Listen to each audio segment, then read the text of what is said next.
আসসালামু আলাইকুম। আজকে ঘুম থেকে ওঠা থেকেই এ পরিমাণ বৃষ্টি যে বাইরে যাওয়ার মতো কোনো পথই নাই। তো ঘরে থাকতে, থাকতে হঠাৎ মনে হলো কিছু একটা খাওয়া হোক। তো বৃষ্টির দিন আসলে তো এই খাওয়াটার কথা খুবই মনে পড়ে। ছোটবেলা থেকেই বৃষ্টি নামলেই মা এটা এই খাবারটা তৈরি করত।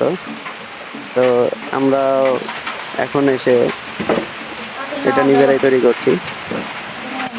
তো ১ম এই যে এরকম দেখেন মুষলধারে যে পরিমাণ বৃষ্টি, আবহাওয়া আরো অন্ধকারের দিকে।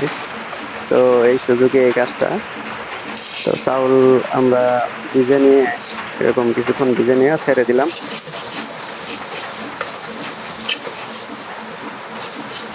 আস্তে, আস্তে পাতিল গরম হচ্ছে এবং ভাজাও হচ্ছে।